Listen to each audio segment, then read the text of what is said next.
Does that sound like someone unimportant?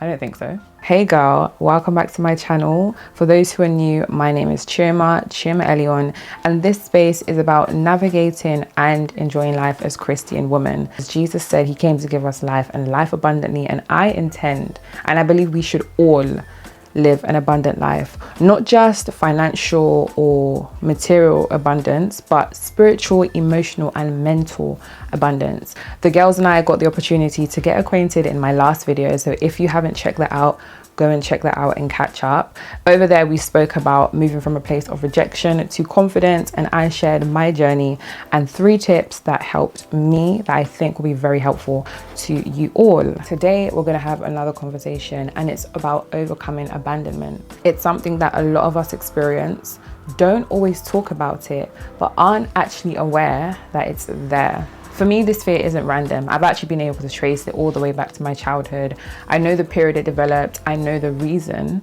and I've been able to observe how it's manifested over the years. If you grew up with a parent who wasn't very present at home for various reasons, it could be due to work, having just multiple responsibilities that kept them busy and away from you physically, you might be able to relate to this. My dad works so hard, and he still does. Growing up, I remember seeing him working like all the time and leaving home very early, coming home very late. He is a doctor, he's a cardiologist, so the nature of his work is very demanding. So I didn't always have the opportunity to have him in the house, and I wasn't able to spend as much time with him. As a child, I didn't fully understand it. I knew he loved me, but at times I didn't feel like a priority. Now, logically, I knew that he had to work to provide for the family, but emotionally, it felt like, why isn't he here? And honestly, that's something that stuck with me throughout my childhood, even as an adult. A lot of the times I questioned his absence, but also craved his presence. This was actually the place where I was conditioned to people please. Whenever he was around, I would do everything I thought I needed to make him happy. But thinking about it now, this was actually a sincere and desperate request for him to stay close, to stay home. It didn't happen, obviously, because of his work, because over the years he just progressed, which I'm grateful for, but, you know, he wasn't home. Over the years, it actually became the norm, but the fear of abandonment and the tendency to people please had already taken root. The sun just left. What? All right, and now it's coming back. Sun. When someone we care about, especially as children, isn't consistently present, this can shape our relationships later on in life. For me, this created a subtle fear that the people I loved would leave me or wouldn't show up when I needed them to. I found that I would overthink when I wouldn't hear back from someone I cared about, whether it was platonic or romantic. I would think, are they pulling away? Are they losing interest? Did I do something wrong? But when I looked deeper into these feelings, it was just me responding to feelings from my childhood. Can anyone relate? Now, although I'm still learning about this, here's what I've learned so far. These feelings don't define me, and they don't have to control my relationships, platonic or romantic. Just because I felt left out and unimportant as a child doesn't mean I'm doomed to feel that way forever. Secondly, healing starts with awareness. I've had to really sit with myself and explore these feelings. Ask questions like, why do I feel this way? What caused this? But more importantly, how do I separate my past from my present? Because not everyone is going to leave. Some people genuinely want to stay. And although some people will actually leave, it doesn't make those feelings true. What is true is what God has said about me, and that is that I'm chosen. The Psalms say that God watched me while I was in my mother's womb. Does that sound like someone unimportant? I don't think so. And one of the biggest things I've done is to constantly remind myself that the fear of abandonment is just that. It's a fear. It's not reality. And so when I feel that anxiety trying to creep in, I pause and I think, what's true right now? Is this person actually pulling away, or is it my mind playing tricks on me? And 9 times out of 10, it's the latter. And when it comes to relationships, again, platonic or romantic, I've had to learn to communicate. Now, it is scary because I have to be vulnerable. And I know I said I find comfort in being vulnerable, but it's still scary.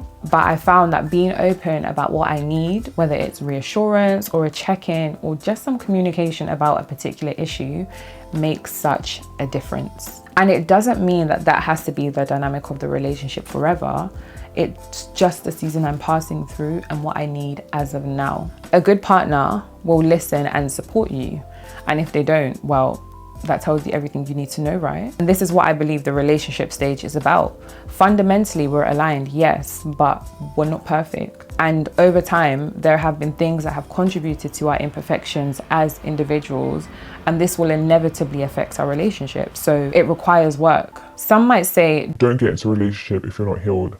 To that, I say, being in certain situations or around certain people or interacting with different people will bring out different aspects to you that either need to be addressed or healed. If you're like me, you can do a good job at brushing things under the carpet and managing them for a really long time, but that's not a healthy way to live, and it will eventually be destructive. Secondly, acknowledging the areas that you need to work on and that need healing, and sharing this with your partner or friends doesn't shift the responsibility of healing to them. The onus remains on you to walk with God on the journey of healing. And finally, the right person will be committed to do this with you. That's what love is. It's about doing life with someone, and life is full of ups and downs. And personally, I think it's better to do it in a relationship prior to marriage than post-marriage, because there probably are bigger consequences at that point. However, I do still encourage intentional dating only. Do not get into a relationship if you genuinely aren't ready and if you're not ready to do the work. So if you are someone who experiences this fear of abandonment, I want you to know that you're not alone and that it's okay to feel it. There is nothing wrong with you. It's okay to need reassurance from time to time. What is important is how you handle it. It's important that you turn inwards and you do the work that's required to get better and overcome it and build those safe and secure relationships. Your feelings are valid, but they don't have to define you. You are worthy of love and stability. Physical, emotional, spiritual, mental, and financial. Do not let fear tell you otherwise. If this resonated with you, please let me know in the comments what's one thing that you have learned or are learning about fear and relationships. I'd love to hear your thoughts. Whoa, did you guys hear that? Hopefully not. But I'd love to hear your thoughts and your opinions so we can continue figuring this out together. As always, thank you so much for spending time with me. Please do share this with someone you know needs to hear this, and don't forget to subscribe. Once again, Happy New Year. I wish you an amazing year, and yes, I will see you very, very soon. Toodles. Observe, it manifests, and I've